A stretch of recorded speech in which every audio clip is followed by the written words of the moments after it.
नमस्कार दोस्तों, मैं विपुल राजपुरोहित स्वागत करता हूं विपुल एजुकेशन चैनल पर। आप सभी का दोस्तों, कक्षा 10 की जो बुक थी राजस्थान कला संस्कृति इतिहास एवं कला संस्कृति की जो बुक है, इसके अंदर हम 8 पार्ट पढ़ चुके हैं और 8 पार्टों के प्रश्नोत्तर करवा दिए हैं। आपने वो सारे वीडियो नहीं देखे तो इस वीडियो के डिस्क्रिप्शन बॉक्स में आपको एक प्लेलिस्ट मिलेगी जहाँ पर आपको वो सारे वीडियो मिल जाएंगे क्रम वाइज से। ठीक है, तो आप उनको देख सकते हैं।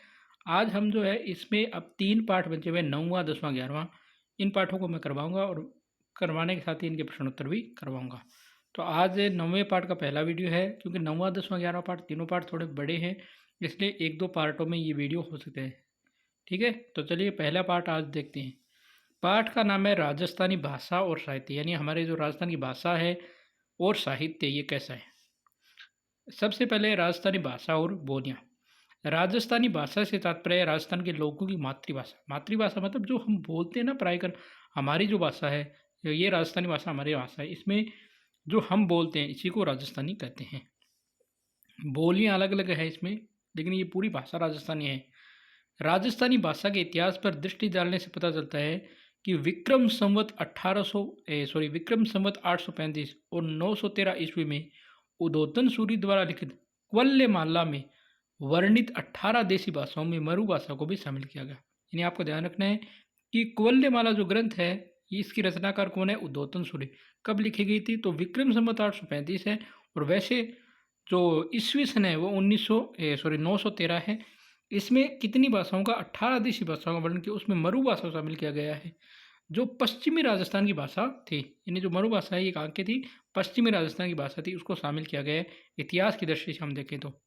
इसके बाद देखो, राजस्थान की भाषा के लिए राजस्थानी शब्द का सर्वप्रथम जो प्रयोग करते हैं वो जॉर्ज इब्राहिम ग्रियर्सन ने 1912 में उनकी एक पुस्तक है लिंग्विस्टिक सर्वे ऑफ इंडिया में किया, जो इस प्रदेश में प्रचलित विभिन्न भाषाओं का सामूहिक नाम था। यानी राजस्थानी भाषा शब्द का प्रथम प्रयोग कौन करते हैं? जॉर्ज इब्राहिम ग्रियर्सन 1912 में। पुस्तक का नाम लिंग्विस्टिक सर्वे ऑफ इंडिया में किया, जो इस प्रदेश में प्रचलित विभिन्न भाषाओं का सामूहिक नाम था। राजस्थानी प्रदेश की भाषा के लिए यही नाम अब प्रचलित हो चुका है। मारवाड़ी, मेवाड़ी, ढूंढाड़ी, मेवाती, हाड़ौती आदि सब इनकी बोलियां तथा उपभाषाएं, यानी बोलियां और बोलियां है। तो यहाँ के बाद अगला पॉइंट है राजस्थानी भाषा की उत्पत्ति और विकास। यानी राजस्थानी भाषा की उत्पत्ति कैसे हुई वो समझिए।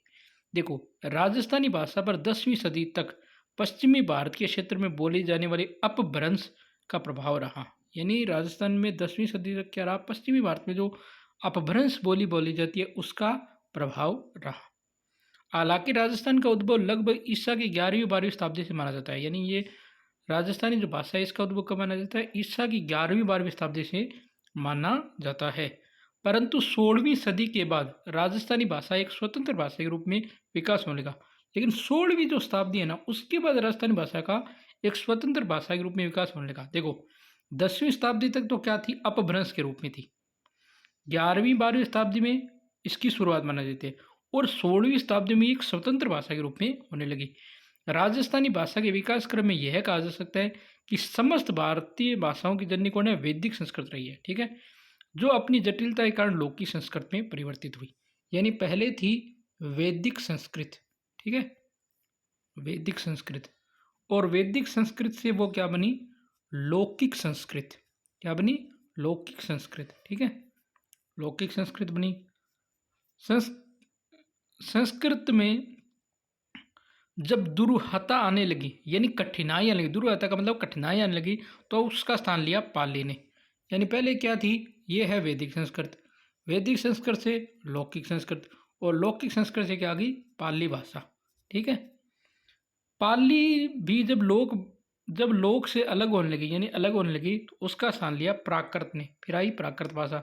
प्राकृत भी जब कठिन होने लगी तो उसका स्थान लिया अपभ्रंश भाषाओं ने, अपभ्रंश ने। ठीक है, और अपभ्रंश का विकास जो हुआ वो विभिन्न क्षेत्रों में अलग अलग रूप सामने आने लगी। राजस्थानी भाषा विकास इन्हीं अपभ्रंश भाषाओं से हुआ है। यानी हम शॉर्ट में समझे तो ये देखो, वैदिक संस्कृत है, इसका रूप है लौकिक संस्कृत, इसका रूप है पाली, इसका रूप है प्राकृत, इस प्राकृत का रूप है अपभ्रंश, और इसी अपभ्रंश का रूप है राजस्थानी भाषा। ठीक है, समझ गए अच्छी तरह? ये राजस्थानी भाषा ऐसे बनी। ठीक है, आगे देखो, राजस्थानी भाषा के विकास के संबंध में 3 अपभ्रंश भाषाओं को लेखा था, यानी 3 अपभ्रंश भाषाएं मानी जाती है। अलग-अलग विद्वान अलग-अलग मानते हैं। जैसे प्रत्येक विद्वान अपने मतानुसार अपभ्रंश का उल्लेख करते हैं। जैसे शोरसनी अपभ्रंश, नागर अपभ्रंश और मरुगुजरी अपभ्रंश का उल्लेख मिलता है। इनमें सबसे ज़्यादा मरुगुजरी अपभ्रंश का मत अधिक उचित लगता है, क्योंकि मरुगुजरी अपभ्रंश से मरु भाषा राजस्थानी तथा गुजरी से गुजराती भाषा का विकास हुआ है। यह विभाजन जो है लगभग भौगोलिक दृष्टि से समचीन प्रतीत होता है, यानी भौगोलिक दृष्टि से भी अच्छा लगता है। भाषा की व्याकरणिक विशेषताओं को देखें तो ये कहता होता है कि राजस्थानी और गुजराती में अनेक समानताएं भी, यानी राजस्थानी भाषा और गुजराती भाषा में अगर आप देखो तो बहुत सारी समानताएं हैं। अब देखो क्षेत्रीय बोलियां, डॉक्टर गिरियसन ने क्षेत्रीय जो बोलियां थी इनको 5 भागों में बांटा। मुख्यतः राजस्थानी बोली को 2 भागों में बांटा गया, यानी वैसे 5 भागों में बांटा लेकिन मुख्यतः 2 भागों में। यानी एक तो है पश्चिमी राजस्थानी, यानी पश्चिमी क्षेत्र है मारवाड़ी, मेवाड़ी, बागड़ी और शेखावटी, ये तो आ गई पश्चिमी राजस्थान में। और पूर्वी राजस्थान में आ गई ढूंढाड़ी, हाड़ौती, मेवाती, अहिरवाटी, ये किसमें आ गई आपके पूर्वी राजस्थान में। ठीक है। और राजस्थान की जो बोलियां हैं उस टॉपिक को मैं आपको कल पढ़ाऊंगा। आज हमने सामान्य परिचय पढ़ लिया।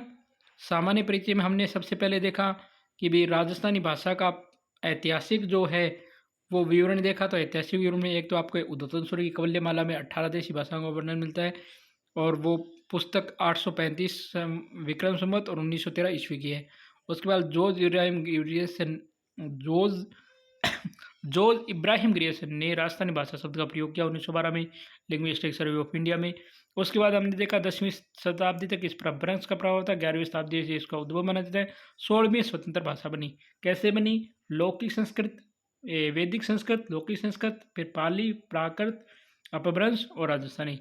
और जो मरुगोत्री अपभ्रंश है उससे इसका उद्भव का प्रचलित मत रहा है। ग्रियर्सन ने इसको बोलियों को 5 भागों में और मुख्यतः 2 भागों में, पश्चिमी राजस्थान बोलियां कौन सी, मारवाड़ी, मेवाड़ी, बागड़ी, शेखावटी, और पूर्वी राजस्थान ढूंढाड़ी, हाड़ौती, मेवाती, अहिरवाटी, राठी क्षेत्र। ठीक है, तो ये मैंने आपको बता दिया। कल हम जो है अगले का वीडियो पढ़ेंगे। तो यह था आज का वीडियो। अगर आपको ये वीडियो पसंद आए तो लाइक, शेयर और कॉमेंट कर देना। चैनल पर पहली बार है या अभी तक चैनल को सब्सक्राइब नहीं किया आपने, चैनल सब्सक्राइब करके बेल आइकन घंटी जरूर दबाएं। धन्यवाद। जय हिंद, जय भारत।